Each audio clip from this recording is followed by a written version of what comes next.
শাপলা চত্বরে হত্যাকাণ্ডের মামলায় পলাতক প্রধানমন্ত্রী শেখ হাসিনার সাবেক সেনাপ্রধান আজিজ আহমেদ, আইজিপি শহীদুল হক, বেনজির আহমেদ সহ ৪১ জনের বিরুদ্ধে আনুষ্ঠানিক অভিযোগ জমা দিয়েছে প্রসিকিউশন।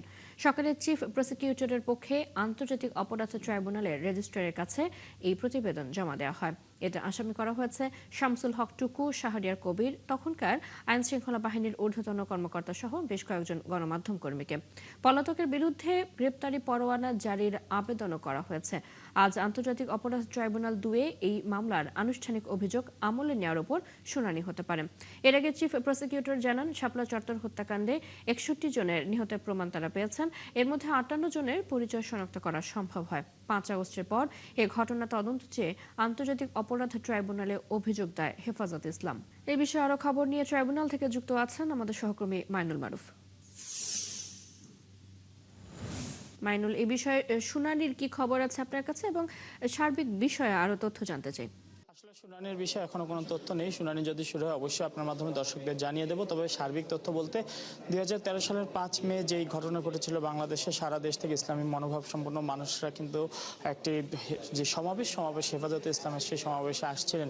তখন সারা দেশে কিন্তু সে মানুষরা হামলার শিকার হন, বিভিন্ন জায়গায় নিহতের ঘটনাও ঘটে। এমনকি যে সমাবেশস্থল শাপলা চত্বরেও কিন্তু রাতের বেলা আলো বন্ধ করে হামলার ঘটনা কিন্তু ঘটে। এই সম্মিলিত যে ঘটনা, এই ঘটনায় কিন্তু প্রায় ৬১ জনের মতো নিহতের খবর পাওয়া গিয়েছে এবং সেই খবরটা নিশ্চিত করেছিলেন চিফ প্রসিকিউটর এবং ৫৮ জনের পরিচয় নিশ্চিতের কথা বলেছিলেন তিনি।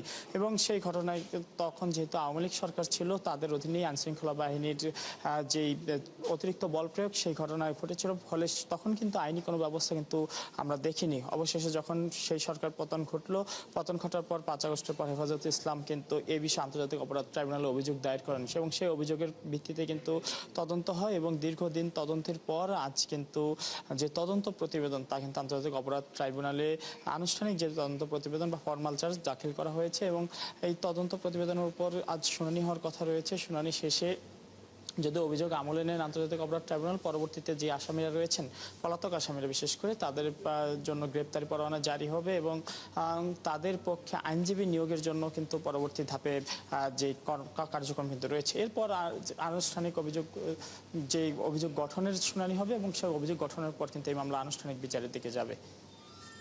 জি, মাইনুল, আপনি আছেন ট্রাইব্যুনালে, নিশ্চয়ই শুনানি শুরু হলে আবার আপনার সাথে আমরা যুক্ত হব।